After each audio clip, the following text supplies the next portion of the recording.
I love Sid Meier's Civilization, and I love Richard Garfield's Magic. And here are the two combined into one crazy set of Civ 6 themed Magic cards. Germany edition. I am Loki the Gamer, here to entertain you, and let's take a look at the 6 cards I designed for Germany and how broken they could potentially be. It was one of the first little mini sets that I designed, and yeah, I was still gauging the power levels, and let's see how badly I got it. Thematically, I think I got it truly on the money, but in terms of power level, maybe I went a little crazy. So we will not have one legendary land, but rather 2. And then we will have 2 leaders, and finally 2 unique builds. So very straightforward, very efficient, very German. An overview of Germany. We will be talking about city-states. One leader in particular loves city-states. Well, he loves them because he loves them for breakfast. He loves to destroy them. So he gets military bonuses. Expect stat bonuses to be involved as well, and for those stat bonuses to be related to city-states. What are city-states? Well, they relate to legendary lands. If you look at this chart here, I've always translated the concept of a city-state into a legendary land, which makes limited sense right now because I did not create any of the Civ 6 city-states. I didn't make them into cards, but that is, rest assured, one of my future projects. But for that, I need your support, I need your likes, I need your subscribes, I need your Patreon donations. So this massive project of turning all 50 civs into 300 cards has been a huge labor of love, and hopefully with your support, I'll be able to make it into a follow-up project with the city-states. Still, the fact remains that city-states equal legendary lands. Germany also is big with production. Production equals ramp. I also took production in a number of different innovative ways with Germany. You'll see. Germany is able to build more districts in cities than they should normally be allowed to. Now that is a crazy concept that does not translate in Magic terms at all, because cities don't really have an equivalency. I never committed to one concept of Magic that could relate to cities, let alone the concept of having districts in cities and for the number of those districts to be limited. So instead, I decided to increase Germany's hand size, and even going as far as increasing their land drops. You'll see in a minute what I did with that. It's crazy, but I tried to make it balanced crazy. And finally, one German leader loves wonders, and according to my chart here, wonders, of course, relate to legendary artifacts. And now, of course, the same issue we had about the city-states, the actual Civ 6 world wonders do not exist yet, and that also is a future project of mine. So if I have not just some support, but a lot of support, then maybe I'll jump into this crazy project of turning all the world wonders into legendary artifacts.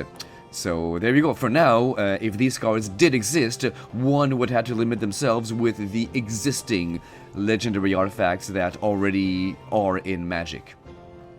The color identity of Germany will be red. Red is a very industrious color, and green. Green is a very growth-related color. So the two most industrious growth-related colors I can think of, red and green, and it seems to fit their land as well, of vast forests and mountains down south. Now let's take a look at Germany in Civ 6. Its ability is called Free Imperial Cities. Each city can build one more district than usual, exceeding the normal limit based on population. So that's what we were talking about. So of course, Civ 6 has a very definite concept of what is a city, what is a district, how many districts can you build in a city. In Magic, even with my very clever equivalency chart here, there is no such concept, so I had to be very creative.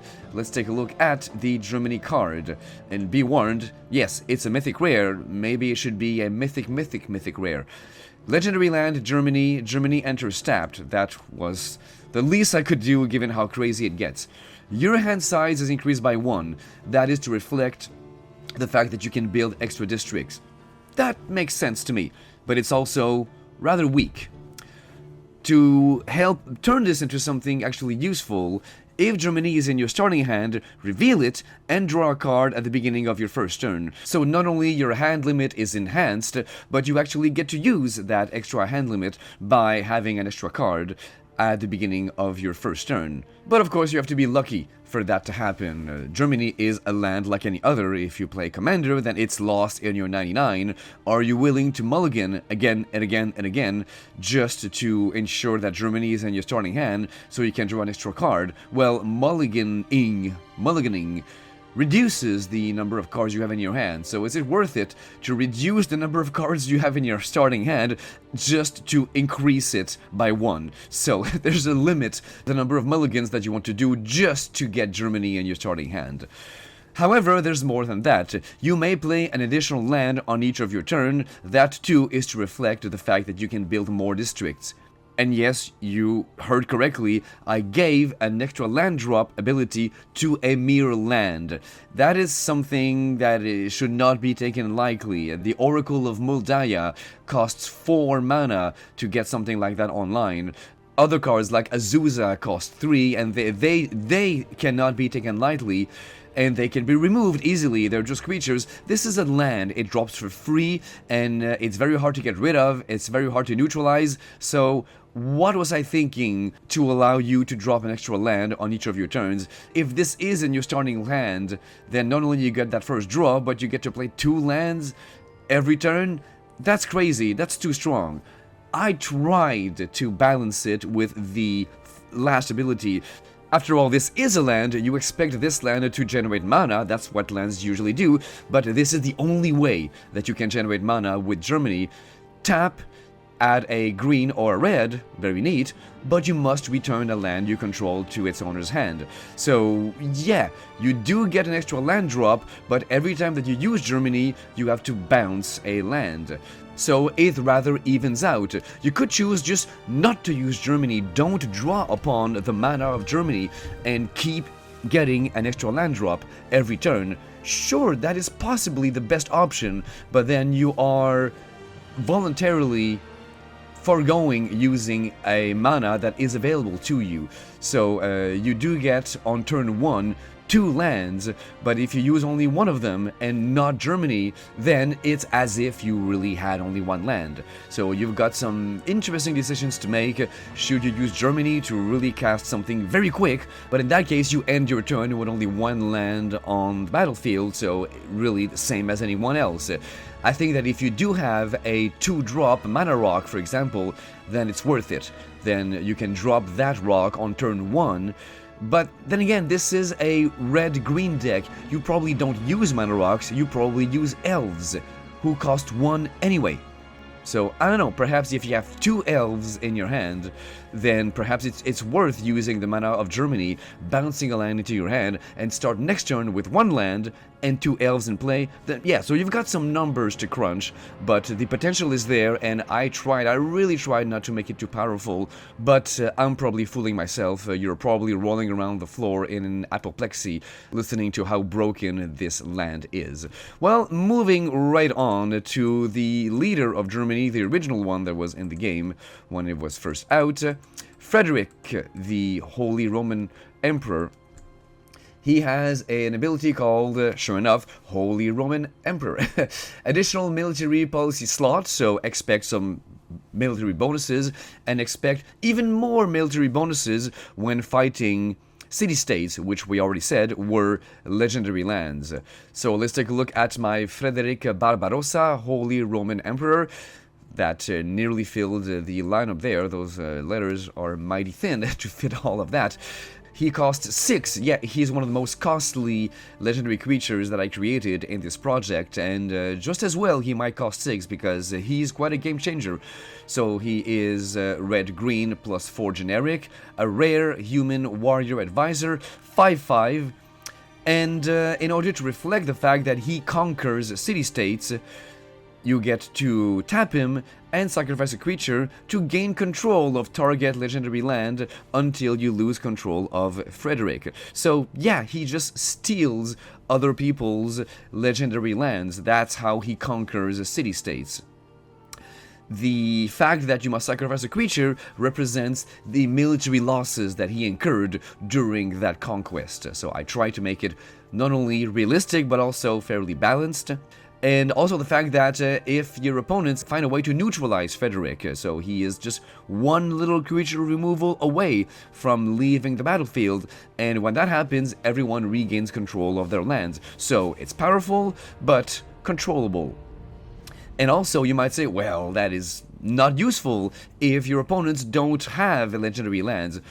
Well, if they don't have any in their deck at all, then yeah, you're right, there's nothing this guy can do to make use of his abilities. However, it's unlikely. With all 300 cards that I created in this project, there are 50 civs in Civilization 6.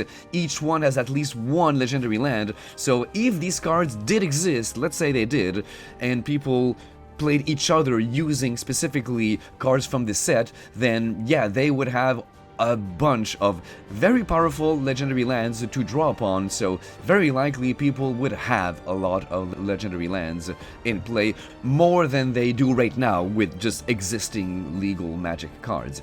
So yeah, it's very likely that opponents would have a lot of legendary lands, if not in play, then in their deck.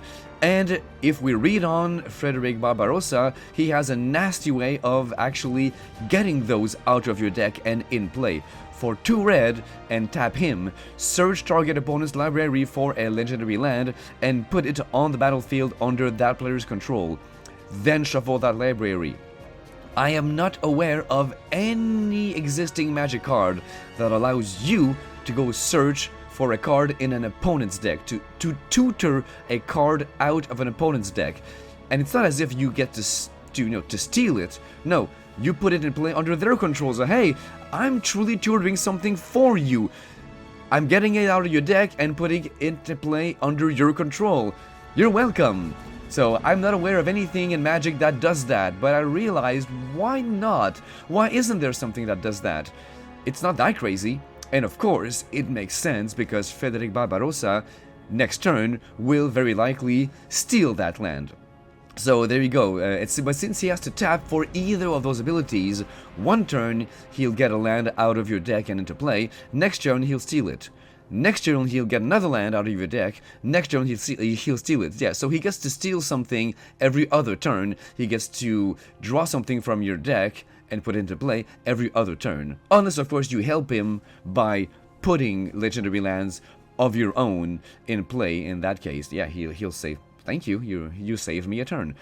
And well, of course, he can do that as long as he has sacrifice fodders. He must sacrifice a creature every time he steals something, but you presumably built your deck around that, and you've got lots of sacrifice fodders. So yeah, there's the nasty city-state conquering ability of Frederick Barbarossa, and let's not forget that he has military bonuses. So let's read the very last ability. Creatures you control get +1/+0 for each legendary land on the battlefield. So that can scale pretty quickly, pretty nastily. Of course, you yourself will have probably put a whole bunch of legendary lands in your deck in order to jack up that ability, not to mention all the ones that you get out of your opponent's deck into play. Already, them being in play will jack up that ability. You stealing them is just, salt on the wound, but just by getting them out of your opponent's deck, you get to give your creatures a boost. You don't even really need to steal your opponent's lands. If all you want are boosts, then just keep getting them out of your opponent's deck, let them enjoy the ramp, but let you enjoy the boosts. So there's a number of ways to take that. Yeah, so it's powerful, it's nasty, it's just spiteful and hateful, but he costs 6, so I think that's decent for a big huge guy that costs 6. Let's take a look at the other leader, Ludwig II. I call him Mad Fairy Tale King because that is one of his nicknames, or two nicknames rolled into one. And sure enough, if we look at him, in Civilization 6, he has an ability called Swan King. So he's the one who loves wonders. So all of his wonders grant him extra culture. And the very tricky part here that I really had to struggle to include in my magic card is that even unfinished wonders grant him extra culture. And I'm very proud of the way I worked that concept into a card. Let's take a look at my Ludwig II Mad Fairy Tale King. 3 mana, red, 1 generic. He's an uncommon human noble, 1/4. And he's got a tap ability, reveal a legendary artifact card from your hand and exile it. If that card's mana value is 4 or greater, untap Ludwig.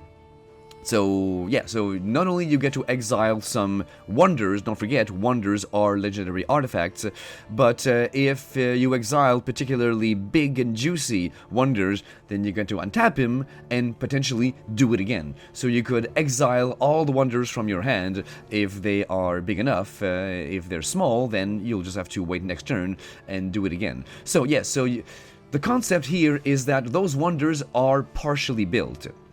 Why? Because, of course, he has the you may play cards exiled with Ludwig. So a wonder in your hand is not yet started. A wonder that you've exiled with Ludwig counts as partially constructed. And here's where I have the Swan King ability, and it is indeed a culture-based ability. Now, during the overview, let's go back a little bit. We forgot to talk about culture.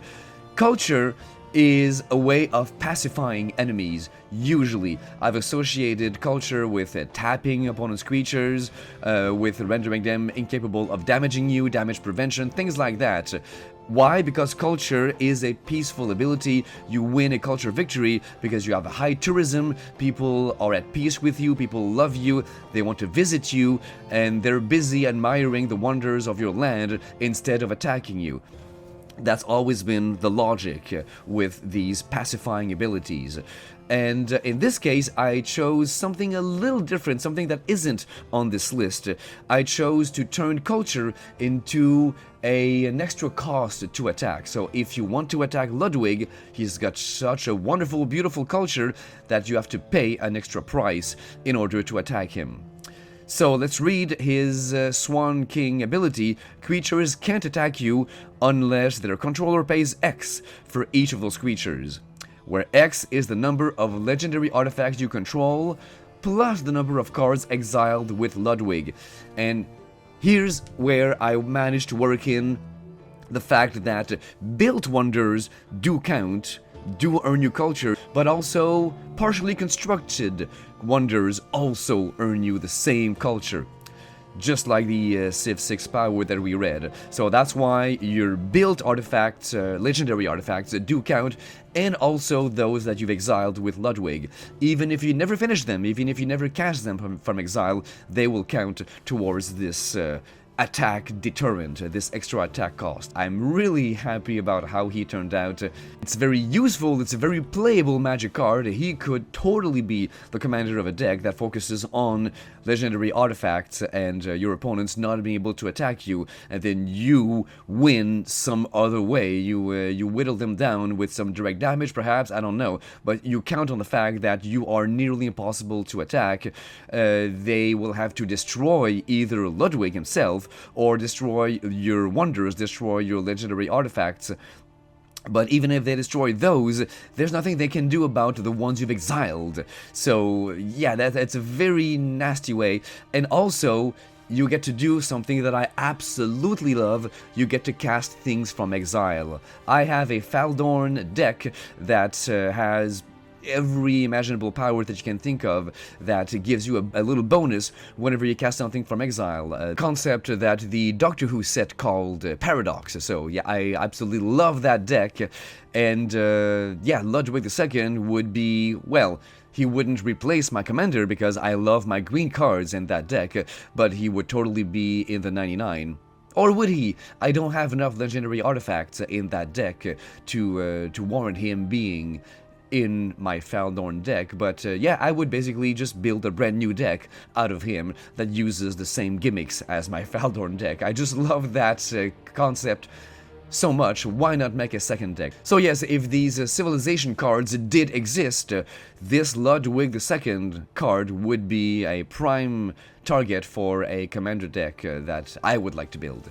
And now let's move on to the other legendary land. Don't forget, during the card list, I said that there was another legendary land. It's one of those rare civs for which I decided to make 2 legendary lands. And I crafted this one to be custom made for Ludwig II. But of course, Frederick is free to use it as well. He loves legendary lands after all, so yes, Frederick, I could totally see him use that land in his deck as well. But yeah, you'll see the power of Bavaria is custom made for Ludwig.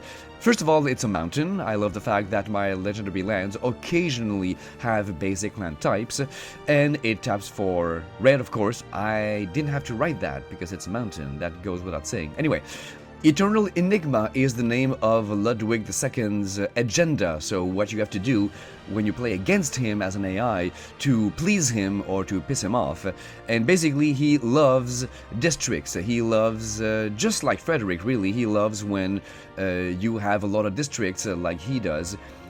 And therefore the card says whenever Bavaria is tapped, you lose X life, where X is the number of cards in your hand, -4. So for old players like me, old Magic players, you'll recognize the power of the Black Vice. So it's a Black Vice, it does a Black Vice on you. So you are rewarded for having a small hand, and guess what?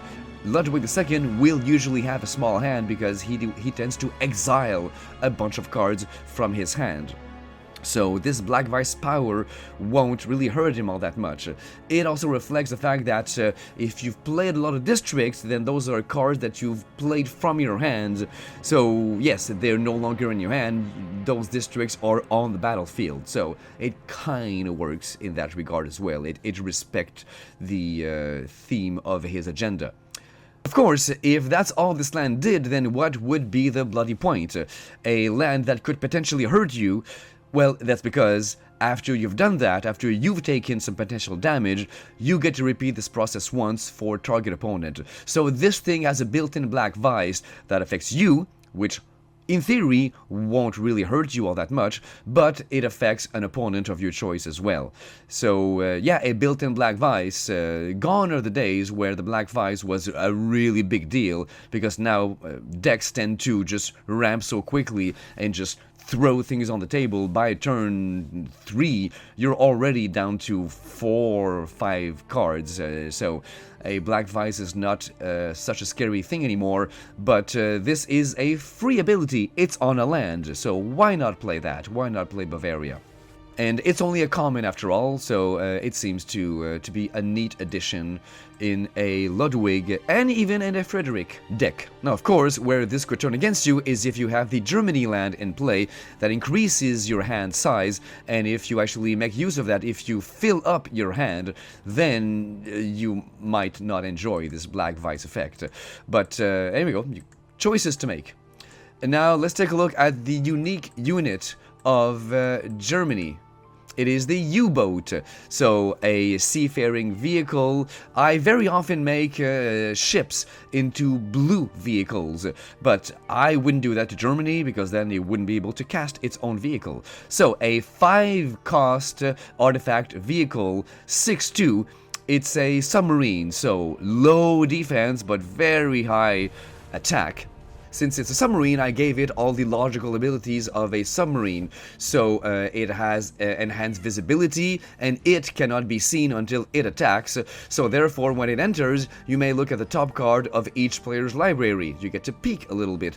And when it attacks, you get to look at a face-down creature. Might not happen very often that you have a target for that ability, but it's there.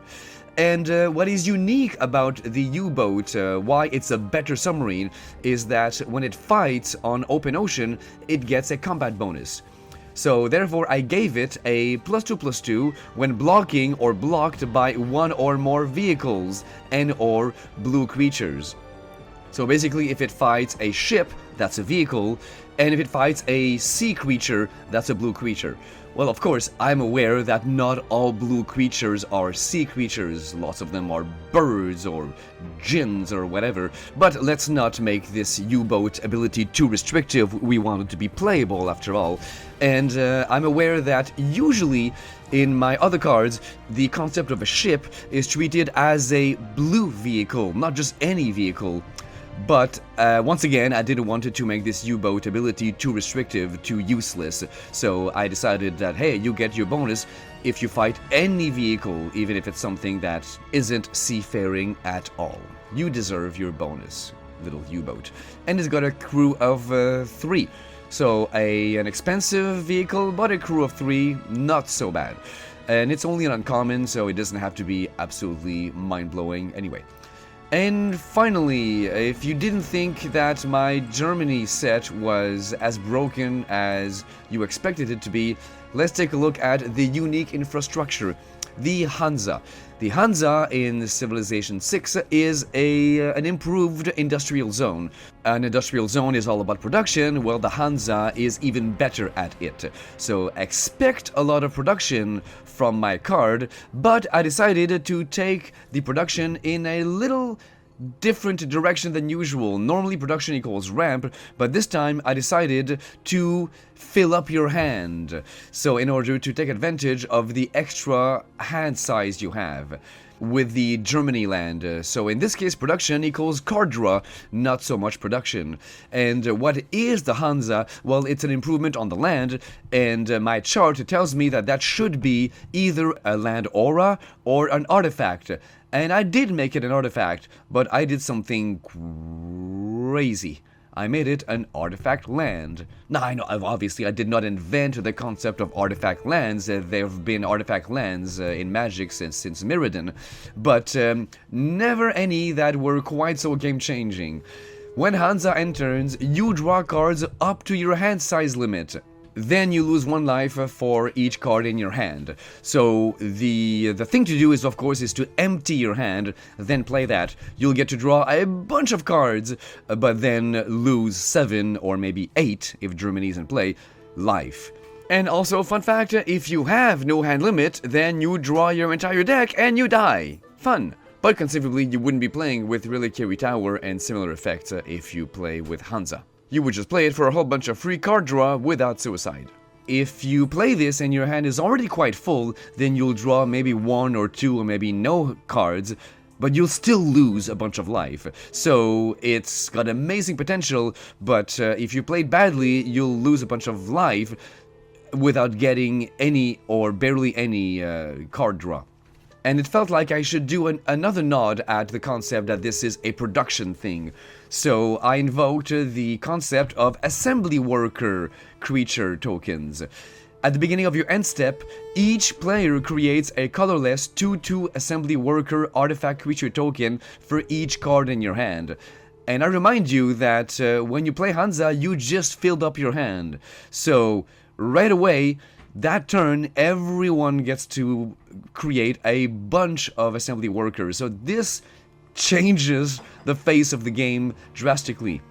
And everyone keeps on creating new assembly workers at the end of each one of your turns, even though the number of cards in your hand might start to greatly diminish from turn to turn after that initial one. But still, everyone gets to create a bunch of assembly workers, and of course, since this happens at the end of your turn, then all the other players will get to use theirs before you can use yours. Basically, they can attack you with their assembly workers before you ever get a chance to use yours to attack. Well, you could use yours to defend, of course, conceivably, but basically you're giving, I believe, your opponents a slight leg up in the use of these assembly workers. So that, in my head, balances out things a little bit, but yeah, it's still a huge game-changing artifact land. So a mere artifact land that changes the shape of the game entirely, and even though I tried to balance it, it still just changes the game. For better or for worse, you know, you might end up dying because you gave your opponents too many assembly workers. That could happen. The fact remains that it changes the game.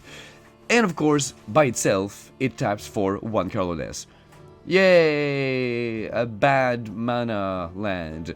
but the rest is amazing. So who cares that you only get one colorless from it? I'm sure you'll agree that that is a bit crazy and would never happen in Magic. Or would it? I don't know, the way the power creep has been going these days. I wouldn't be surprised if one day we might get something as insane as this Hansa. Maybe I could have balanced it out simply by making it an artifact. Just an artifact with a casting cost. Even if it cost 1, it's still something that could be countered, something that could be destroyed. Yeah, so there's a number of things that could help balance out this card if it were a mere artifact with a casting cost and not just a land. But you tell me, at least it's not a legendary land. I mean, it wouldn't, because Germany has many Hansas, so there's nothing legendary, there's nothing unique about a Hansa. But at least, yeah, it doesn't beef up Frederick Barbarossa's military powers. This completes the Crazy Germany set. I think that of all of these insane cards, Ludwig II, the Mad Fairy Tale King, is the most fun. He's not broken, he's actually playable, I like him a lot. Frederick and all of the rest of the Germany Hansa things is a little too game-changing, I'm sure you'll agree. It's the kind of commander that if he showed up, people would go, oh god, not one of him. So let's all gang up on Frederick, get him out of the game early. So, you know, that does happen. There are commanders out there who do that. My girlfriend has a Bruna deck, and that's pretty much what happens when she is sitting around the table. Everyone who doesn't understand what Bruna can do will not be on board. You know, why are we ganging up on her? And they'll get it. So yeah, Frederick Barbarossa could be one of those. But let me know what you think. Is it playable despite being game-changing? I can't wait to see what you think, and I'll talk to you later.